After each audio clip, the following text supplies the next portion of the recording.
Hi, I'm Mike from Mike's Carburetor Parts. I'm working on some Carter WA-1 one-barrel carburetors, and I often get questions about the check balls. They're always very confusing because a lot of carburetors have two check balls. One is smaller and one is larger, and you can't depend on having the check balls in the correct places when you take your carburetor apart. The previous person may have messed it up. So I have a couple of different WA-1s. I don't know if these represent every one of them or not. I don't rebuild too many of them anymore, and I forget. But at any rate, one of them, this one here, does not have a check ball in the accelerator pump well, and this one does. Now, how do you tell whether you need one or not? If it needs a check ball, it's going to have two holes down the bottom of the well. One of them for the incoming fuel and one for the outgoing fuel. Okay, so in that case you will need a check ball in the bottom hole. Okay, the outgoing fuel will used to be up the side a little bit. Okay, the one that doesn't need a check ball will only have one hole in it, and that's the outgoing. And it gets its fuel by kind of splashes over from in the float bowl here through this crack here and into the main well, or the pump well, excuse me.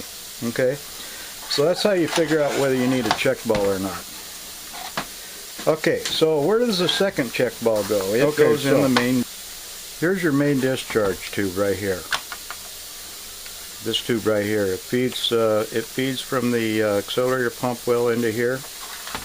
Okay, and this one, as you can see, looks just about the same. When you have two check balls, the bigger check ball goes into your main discharge here. So here's one type, and I think the more popular one, it's got this plug and it's got the little stem. The stem is what's going to hold that check ball down, and then your check ball comes out. See? Alright. So that's one type.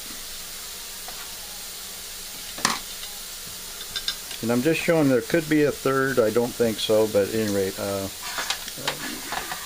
not a big deal. You'll see it when you take yours apart. You'll figure it out. So on this one, you got a plug without a stem on it.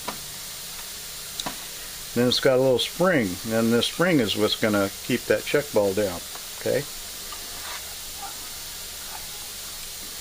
and there's the check ball. Okay, again, you'd put the bigger check ball. Well, yeah, if you have two check balls in your kit, which you probably will, put the bigger one in here. So what if you can't get your check ball out? You clean it, of course, turn it upside down, tap it a few times here with a hammer. Don't break your carburetor, of course. Hopefully it'll fall out. If that doesn't work, apply heat. Usually the heat will do it. Check balls generally are stainless steel, unless somebody put the wrong one in there. Excuse me. And so even though you get corrosion, usually the ball doesn't corrode, but if you heat it up good, it'll probably fall out.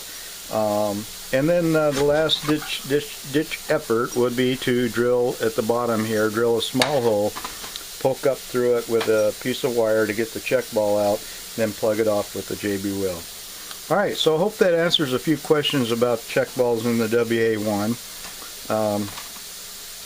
Not space age, but it can be frustrating. You get to that point and you don't know, and of course the instruction sheet just isn't that detailed generally on carburetor kits. So there you go. Thanks for watching. You can get kits for these at mikescarb.com. Appreciate you watching. Thank you.